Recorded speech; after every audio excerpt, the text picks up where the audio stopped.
Bab ke-15. Resepsionis itu memandang Darius dengan jijik. Dia tidak mengerti apa yang dia coba lakukan. Apakah dia berniat menggunakan ponselnya untuk melakukan panggilan untuk menunjukkan kekuatannya? Darius memperhatikan ekspresi menghinanya tetapi mengabaikannya. Telepon hanya berdering sekali sebelum Bruce mengangkat panggilan telepon tersebut. "Tuan Muda Reed, apakah semuanya baik-baik saja, Tuan Muda?" Bruce bertanya dengan cemas. "Ya, semuanya baik-baik saja."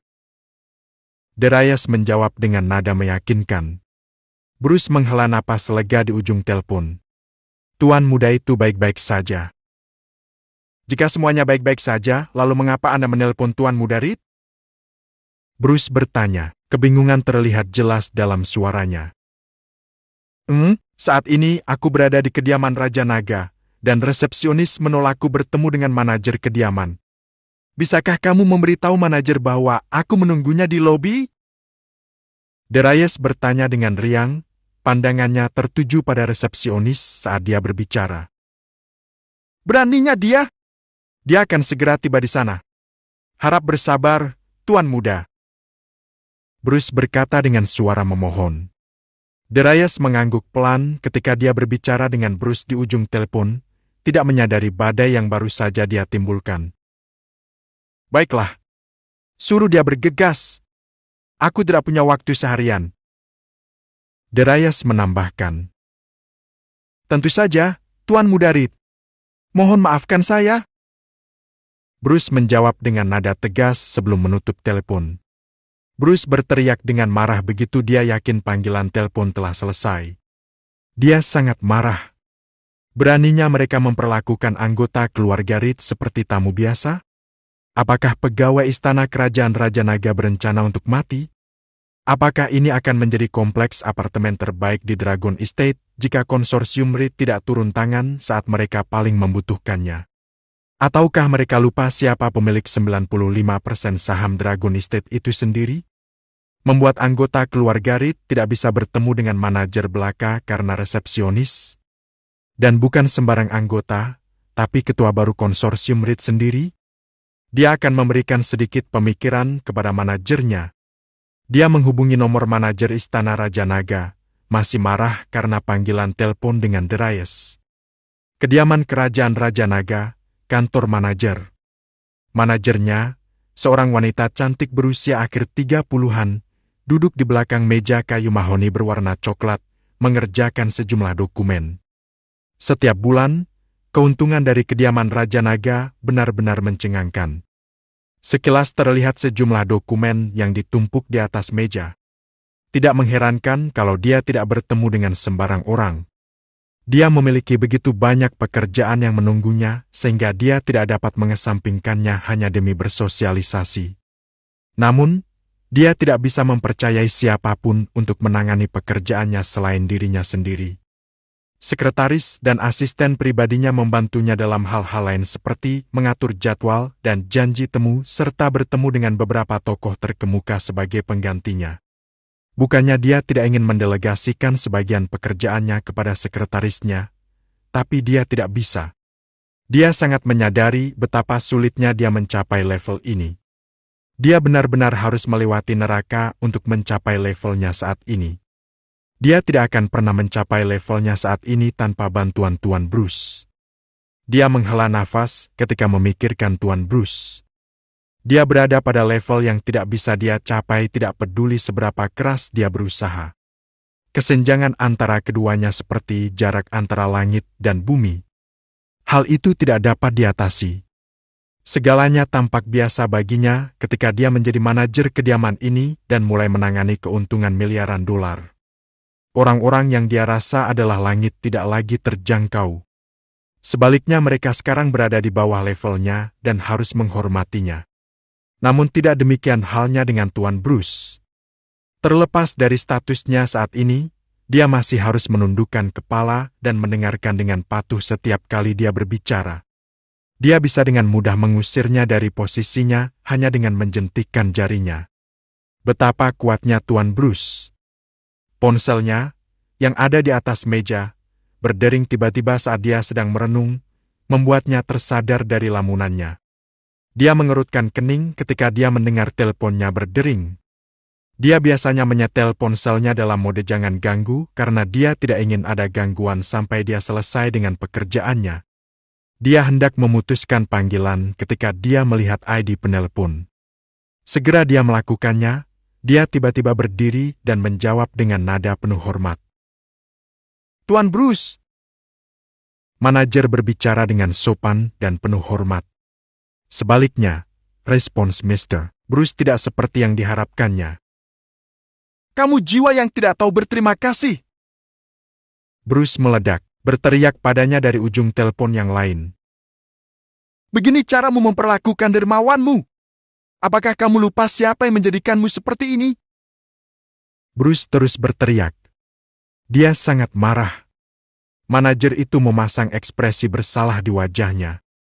Dia tidak tahu apa yang telah dia lakukan hingga mendapatkan reaksi seperti itu dari Bruce. Dia dengan jelas mengikuti semua instruksinya, dan tidak tahu berterima kasih. Kapan dia tidak berterima kasih padanya? Jika ada, dia sangat berterima kasih padanya. "Tuan Bruce, harap tenang. Aku yakinkan Anda bahwa aku ingat semua yang telah Anda lakukan hingga menempatkanku di tempatku sekarang. Bagaimana aku bisa tidak berterima kasih kepada Anda? Harap tenang dan beritahu aku apa masalahnya." Manajer itu memohon. Dia benar-benar tidak tahu apa yang telah dia lakukan hingga membuat Bruce marah seperti ini. Sayangnya, Bruce tidak menerima permintaannya. "Tenang? Kamu ingin aku tenang?" Bruce berteriak. "Dan kamu bermaksud memberitahuku bahwa kamu tidak tahu apa masalahnya? Beraninya kamu? Bukankah aku sudah memberitahumu bahwa ada tamu penting yang akan datang? Dan kamu harus memperlakukannya dengan sangat hormat. Beraninya kamu menolak pertemuan dengannya? Apa kamu sudah gila?" teriak Bruce. Tanpa menunggu tanggapannya, Bruce melanjutkan. "Aku akan memberimu satu kesempatan untuk menebus kesalahanmu. Tamu itu sedang menunggumu di bawah. Jika kamu tidak memberinya sambutan yang memuaskan, maka aku berjanji padamu bahwa kamu tidak akan menyukai konsekuensinya." Ketika manajer kediaman kerajaan Raja Naga mendengar ancaman Tuan Bruce, dia benar-benar terkejut. Dia telah berulang kali memberitahunya bahwa seorang tamu yang sangat penting akan datang dan bahwa dia harus memperlakukannya dengan sangat hormat, tetapi dia tidak tahu bahwa tamu itu telah tiba. Jika ya, dia akan menghentikan pekerjaannya dan segera melayani tamu itu. Meskipun dia adalah manajer kediaman kerajaan Raja Naga, dia telah menyaksikan bagaimana Tuan Bruce memperlakukan orang-orang yang jelas-jelas lebih unggul darinya. Jika Bruce bisa memperlakukan orang yang lebih tinggi darinya seperti semut, seberapa pentingkah orang yang disebut oleh Tuan Bruce sendiri sebagai tamu yang sangat penting? Tanpa penundaan, manajer itu berdiri, mengangkat teleponnya dan berlari keluar dari kantornya. Dia harus menebus tindakannya tidak peduli apapun yang terjadi. Dia harus menghadapi beban kemarahan Tuan Bruce. Sementara itu, di lobi kediaman Raja Naga, resepsionis menatap Darius dengan penuh rasa jijik. Dia menemukan sikapnya tidak bisa dipercaya. Darius jelas terlihat seperti orang kaya sekarang karena dia telah mengganti pakaian jeleknya dengan pakaian yang sangat layak. Namun pakaiannya masih jauh di bawah pakaian orang-orang yang biasanya mengunjungi kediaman itu. Oleh karena itu, dia bukanlah orang penting di mata resepsionis itu. Sekarang orang yang tidak penting itu meminta pertemuan dengan manajer kediaman kekaisaran ini, seolah-olah dialah pemilik tempat itu. Lebih buruk lagi, dia bahkan belum membuat janji temu dengan manajernya. Seolah-olah itu belum cukup, orang asing yang tidak tahu malu itu telah menelepon dan meminta orang di ujung telepon untuk memberitahu manajer tentang kehadirannya dan memintanya untuk bertemu dengannya. Dia bahkan menambahkan bahwa dia sedang terburu-buru. Dia tidak percaya betapa tidak tahu malunya seseorang yang harus melakukan aksi seperti itu. Itu di luar pemahamannya. Tidak mungkin orang asing ini menjadi begitu penting sehingga manajernya sendiri harus menemuinya secara langsung. Selain itu, dia telah melihat beberapa orang. Siapa yang penting dan dia yakin akan hal ini orang asing bukan salah satu dari mereka. Dia hendak memanggil petugas keamanan untuk mengusir Darius keluar dari gedung ketika seseorang bergegas masuk ke lobi. Darius dan resepsionis sama-sama melihat ke arah datangnya orang tersebut.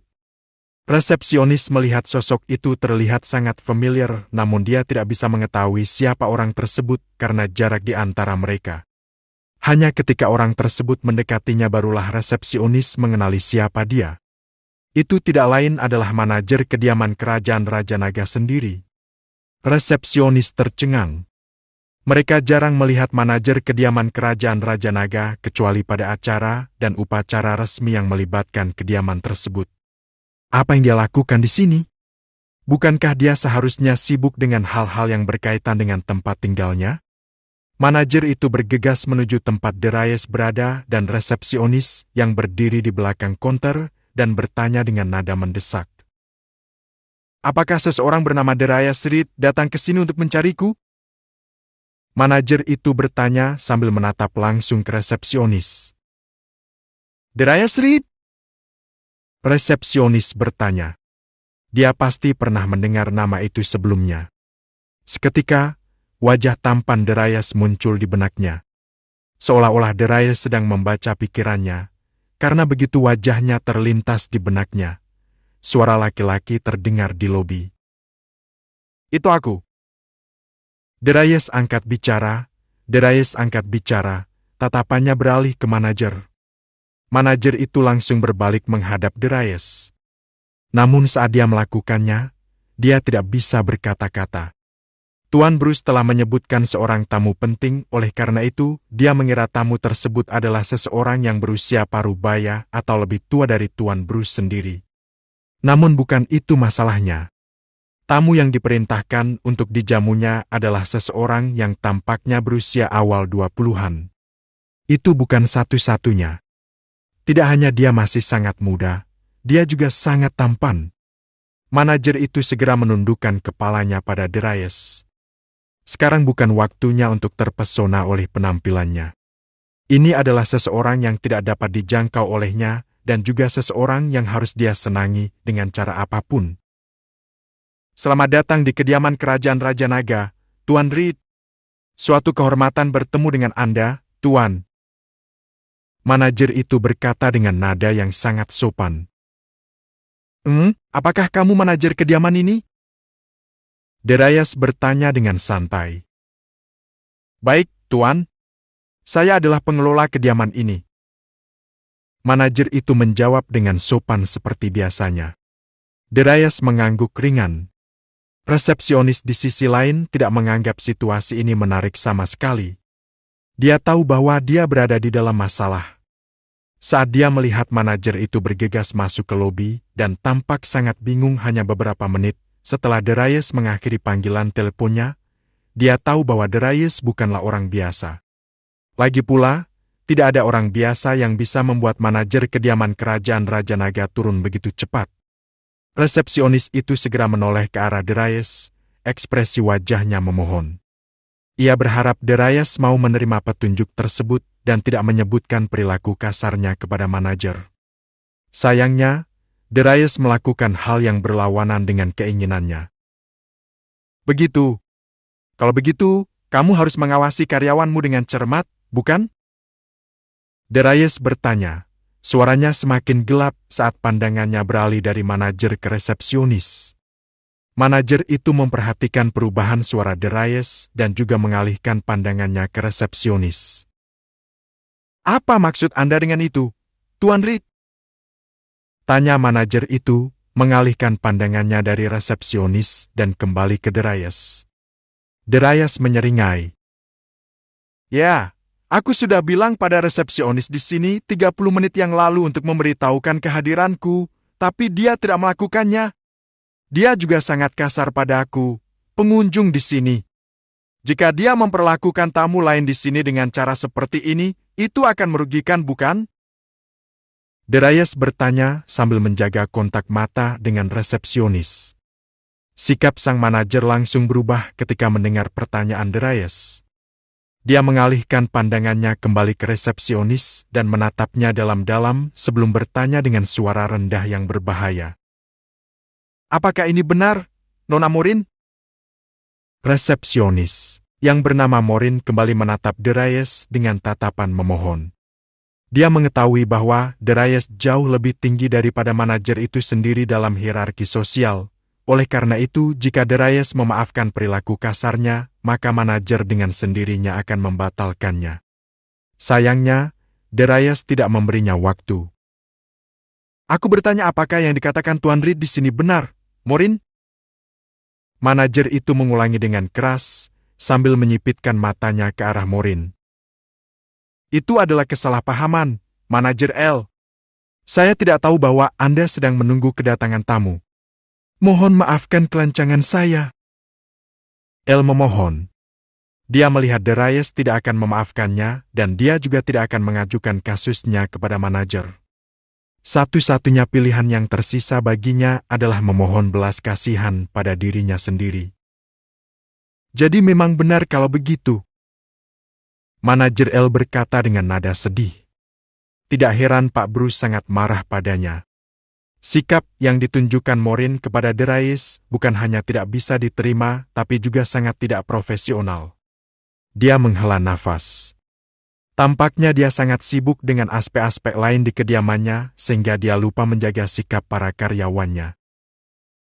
Morin, aku sudah memberitahumu secara pribadi bahwa sebagai resepsionis di sini kesan pertama sangat penting, bukan? Manajer L bertanya dengan nada jernih. Ya, kamu melakukannya, Manajer L.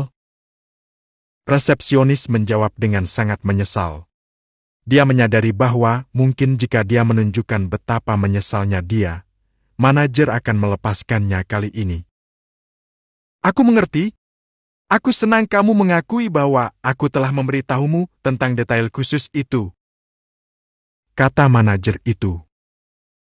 Karena kamu telah melanggar aturan itu dengan bersikap kasar dan tidak menghormati Tuan Darius di sini, Nona Morin, kamu baru saja dipecat. Manajer itu berkata dengan nada dingin. Morin merasa seluruh dunianya hancur pada saat itu. Dia tidak dapat menyelamatkan dirinya dari konsekuensi tindakannya. Perlu dicatat bahwa pekerjaan apapun di Dragon Estate adalah pekerjaan dengan gaji yang sangat tinggi dibandingkan di tempat lain. Keuntungan yang didapat dari pekerjaan tersebut juga sangat menggiurkan jika dibandingkan dengan tempat lain. Dalam kasus Morin, dia tidak hanya bekerja di Dragon Estate, tapi bekerja di kediaman kerajaan Raja Naga itu sendiri, kompleks perumahan termahal di seluruh Dragon Estate. Itu adalah pekerjaan impiannya dengan gaji yang sangat tinggi, tunjangan makan, dan yang terpenting akomodasi gratis. Akomodasi gratis jelas merupakan bagian terbaik bagi Morin karena dia bisa tinggal di kediaman kerajaan Raja Naga. Dan meskipun itu adalah ruangan staf, itu masih merupakan tempat yang sangat mewah untuk ditinggali oleh seseorang dengan status sosialnya. Itu bukan satu-satunya manfaat yang ia dapatkan.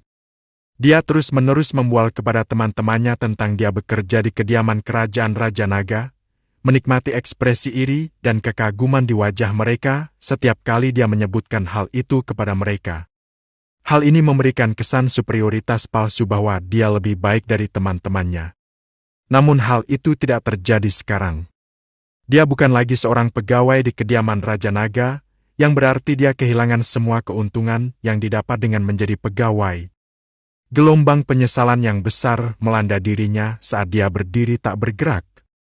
Kalau saja dia bersikap sopan pada Darius, semua ini tidak akan terjadi. Mungkin dia bahkan mendapat imbalan dari manajer karena memperlakukan tamunya dengan baik. Sekarang semuanya sudah berakhir baginya. Dia tidak bisa menyalahkan siapapun atas kesulitannya. Dialah yang menyebabkan hal ini terjadi pada dirinya sendiri. Aku berharap kamu meninggalkan tempat ini dalam 2 jam ke depan. Itu seharusnya lebih dari cukup waktu bagi kamu untuk mengambil propertimu dari ruang staf dan pergi. Manajer itu melanjutkan dengan nada dingin. Jika kamu tidak meninggalkan lokasi setelah 2 jam, maka konsekuensinya akan sangat parah. Manajer mengancam. Puas dengan hukuman yang dijatuhkannya kepada Morin, dia berbalik menghadap Darius, dan sekarang tidak ada jejak sikap dinginnya yang ditemukan. Saya menyesal Anda harus menemui Tuan Reed itu, dan saya minta maaf atas perilaku kasarnya terhadap Anda. Itu jelas salah saya. Saya jamin bahwa saya akan bertanggung jawab penuh atas perilaku tidak profesional karyawan saya. Manajer L berkata pada Darius dengan nada memohon. Jantungnya berdebar kencang menunggu jawaban dari Darius. Dia belum pernah bertemu Darius sebelumnya, jadi dia tidak tahu apakah Darius akan puas dengan pemecatan resepsionis yang kasar itu atau apakah pemecatannya tidak cukup untuk meredakan amarahnya. Dia telah bertemu dengan beberapa orang penting karena sifat pekerjaannya dan dia tahu jenis malapetaka apa yang dapat mereka timbulkan jika mereka tersinggung. Dia dengan tulus berharap Darius bukan salah satu dari mereka. Jika tidak akan ada yang tahu seberapa jauh mereka harus berusaha menenangkannya. Darius sebaliknya tidak peduli dengan pemecatan resepsionis tersebut. Dia sudah terbiasa dipandang rendah oleh berbagai orang. Namun, ini tidak berarti dia akan berbelas kasihan kepada Maureen. Sejujurnya, dia pantas menerima hukuman apapun karena dia adalah dalang kejatuhannya sendiri. Semua yang dia dapatkan adalah hasil perbuatannya sendiri. Darius menghela nafas saat melihat manajer L masih menundukkan kepalanya dan menunggu jawaban darinya. Bab ke-16. Tidak apa-apa, manajer L. Aku hanya berharap kamu terus mengawasi karyawanmu lebih dekat agar hal seperti itu tidak terulang kembali. Darius berkata dengan nada santai. Manajer L merasakan kelegaan yang sangat besar saat mendengar pernyataan Darius. Tentu saja, Tuan Reed. Saya jamin hal seperti itu tidak akan pernah terjadi lagi. Manajer L menyatakan dengan tulus. Dia bersumpah diam-diam untuk memantau perilaku karyawannya dengan cermat kali ini. Dia tidak akan pernah membiarkan siapapun mengotori reputasi kediaman kerajaan Raja Naga. Senang mendengarnya, manajer L, kata Darius. Sekarang kita sudah menyelesaikannya. Kupikir sudah waktunya bagimu untuk mengajakku berkeliling, bukan? Pastinya, Tuan Reed. Manajer itu menjawab dengan riang. Lewat sini, Tuan Reed. Bagian dalam lift sama seperti tempat lain di kediaman Raja Naga, mewah. Seluruh lift sepertinya terbuat dari bahan yang paling mahal. Setelah beberapa menit, lift berhenti. Manajer L menekan tombol dan lift terbuka. Keduanya keluar dari lift dan mulai berjalan di lorong yang sama mewahnya. Darius mengagumi desain lorong yang mewah. Segala sesuatu di lorong itu dikerjakan dengan indah dan tampak seperti banyak perhatian telah diberikan kepada mereka untuk memberi mereka tampilan cantik yang mereka miliki. Apakah Anda menikmati pemandangan, Tuan Reed? Tanya L. Wanita itu melihat betapa tertariknya Darius dengan berbagai desain di lorong dan entah kenapa merasa bangga. Dia telah melakukan banyak pekerjaan untuk memastikan bahwa hanya material terbaik dan pekerja terbaik yang menangani desain di kediamannya. Lumayan. Darius sedikit menyukainya. Meski desainnya masih kalah dengan rumah kakeknya, namun tetap saja sangat indah. Saya senang jika Anda tertarik, Tuan Reed. El berkata dengan bangga saat mereka berjalan menyusuri lorong. Setelah berjalan 5 menit lagi, El akhirnya berhenti di depan 2 pintu raksasa. Pintu-pintunya sama mencoloknya dengan desain lain di kediaman itu. 2 sosok naga ditempatkan dengan indah di gagang pintu, dan dengan beberapa berlian ditempatkan di berbagai bagian pintu. Mengikuti instruksi Tuan Bruce, saya mengatur apartemen termewah untuk Anda tinggali. Saya yakin apartemen ini akan sesuai dengan keinginan Anda, Tuan Reed. El mengumumkan saat mereka berdua berdiri di depan pintu. Darius bertanya-tanya apa yang dikatakan Bruce kepada El sehingga dia memutuskan untuk menunjukkan kepadanya apartemen termewah di kediamannya. Selama tempatnya layak, maka semuanya baik-baik saja. Dia tidak ingin apartemen barunya terlalu mahal dan mewah.